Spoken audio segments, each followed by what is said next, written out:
doing well. If you do bad, I'll tell you that you're doing bad. So, so far for me, learning is a relationship. And you know that relationship is very, very expensive. One thing I tell students in my class at the beginning of the day is that if your wife is sick or your child is sick, and you leave him or her, and you come to just to attend this class, you will fail this course. If you want to abandon the family responsibility for this class, you will fail it. Now, is it normal? Is it conventional? No, it's not conventional. Western. You must come, whether even if your wife is dying. So I feel those are some of the things that we do. And I tell you, my brother, I'm not just praising myself. You need to come and see my class. Because everybody knows that it is a place where we relate.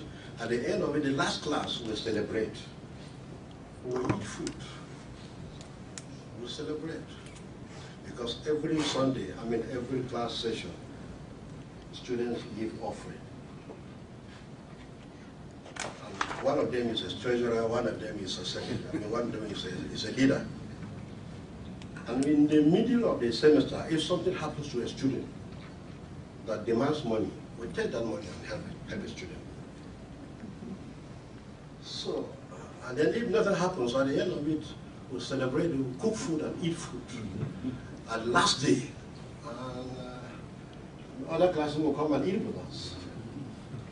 So I think teachers, we need to be student-centered, not teacher-centered, not content-centered, but student-centered. And I think that's what I have tried. I think you described that well here and in the paper, and we've been hearing about that. Jane, you've written your paper about some students who were in your classes qualified to be admitted to your race literate program, and yet you found ways to help them learn a lot better, more effectively. How did you come about figuring that out? How did you arrive at that? Well, I mentioned in the paper that there's a student who presented a written paper before class, and it was like a poor grade. And then he did an oral presentation. It was one of the best in class. He engaged us in dialogue. He offered a metaphor that really sunk home some thoughts that were hard to put together. And so he would have got an A grade in that. So I started to realize, what are we doing to students here? Are we evaluating whether they're learning and being transformed, or are we evaluating how well they're adapting to print methods of assessment? So I did some research over 4 years. These are seminary students from around the world, over 200 students, and I found that over 50% are oral learners, largely secondary oral learners.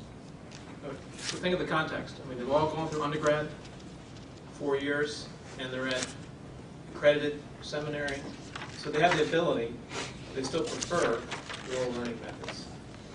So I started to realize I better adjust and give some room, because unfortunately what can happen, and I've seen this happen before, students will get frustrated after a while, and they maybe think, maybe I'm pretty stupid, maybe I'm not that good after all, and they may give up, and they drop out.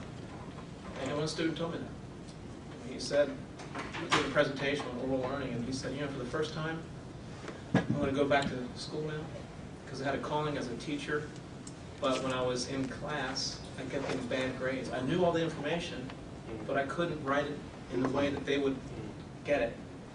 And he said, now I realize I'm an oral learner. So there was a resource on the IMB website about a learning preference assessment. And I've used that to give like a score for students to see how far they are on this continuum.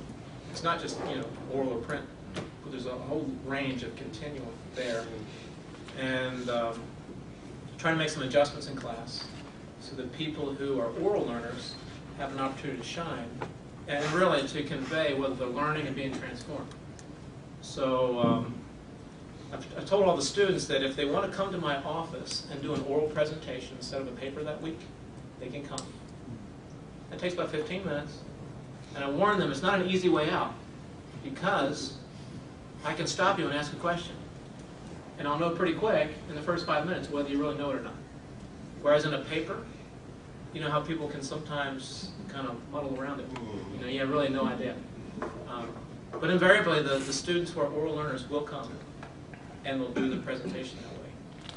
So after a while, I realized, well, on these final presentations, these final papers, make an assignment that's a written paper and an oral presentation, and both are weighted 50%. And they can do it in groups or individual. And invariably, the oral students choose the group activity, and they tend to shine in the oral presentation, and not shine as well in the written presentation. But the two average out, so they tend to perform better. And the bottom line is we're trying to assess and to learn, are they being transformed? Are they getting a hold of this, and is it changing them, as opposed to how well are they adapting to print methods of learning? So what I'd really like to do is attend Valta's last class. Yeah, sounds like great. Have you gotten any flack from students or from your faculty colleagues for being non-conventional or too standards or not fair? No, actually, it's an interesting thing because the faculty are seeing this shift in our culture towards secondary oral learning, and they're asking questions about it. And now they've instituted, everybody's doing this assessment now. Because we have certain students that everybody knows in the faculty, these students are struggling. And the question is, are they really called? So should we find ways to accommodate and encourage them? Or is this an indication that they're not really called and we should push them out? But the determination should not be upon whether they can adapt to print assessment rubrics. So that's what we're trying to get a hold of. And the faculty, thankfully, have been very open to discussing this, and now they're using that assessment instrument to help that process. Mark, tell us about some of the projects you guys are involved with and how you're trying to structure your projects to affirm and embrace people who work in oral cultures and live according to oral patterns of life and decision making. Well, one of the things that we've learned from working with oral cultures, from oral cultures, is that they understand how their cultures work, and that their experiences have helped us rewrite. You know, we come with an agenda that is for them to, as an existing church that is an indigenous movement of the work of God through the Word of God into cultures that need the gospel, that